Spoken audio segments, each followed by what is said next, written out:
যে ক্ষুদ্র ডিমকে আমরা সাধারণ চোখে প্রায় মূল্যহীন মনে করি, সেই ডিমই কারো সংসার চালানোর একমাত্র অবলম্বন।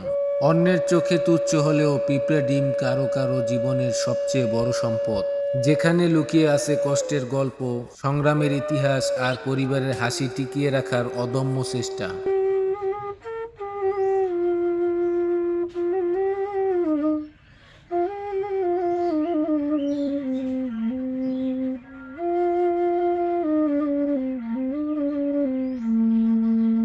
অরণ্যের গভীর থেকে সংগ্রহ করা এই পিঁপড়ে ডিম শুধু একটি খাবার নয়, এটি এক একটি পরিবারের স্বপ্ন, সংগ্রাম আর টিকে থাকার প্রতীক।